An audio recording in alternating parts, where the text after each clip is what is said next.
reference one of the big strategic initiatives that Brookfield has taken in the last few years. For years, those were the key decisions Mark Carney made at one of Canada's biggest companies. To support workers. But once Carney entered politics, he faced scrutiny over his personal financial interest in Brookfield. I own nothing but cash and personal real estate.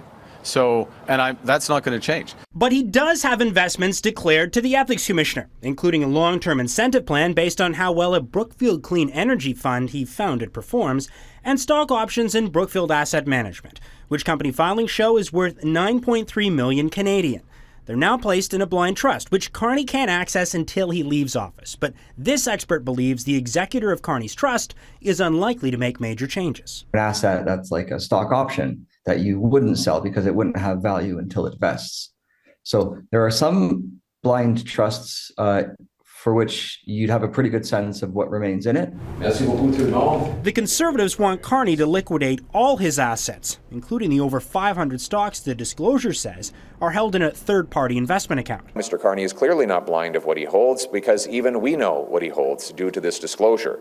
And this will put him in an impossible position where he will be conflicted at every turn. To avoid conflicts, Carney and the Ethics Commissioner have agreed to not allow the Prime Minister to make decisions on over 100 companies he has ties to, including multiple Brookfield properties and payment processing giant Stripe.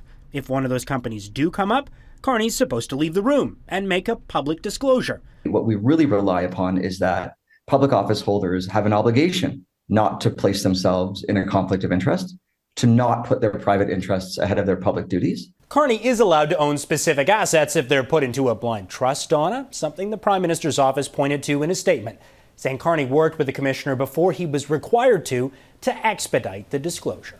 Mackenzie Gray in Ottawa, thanks.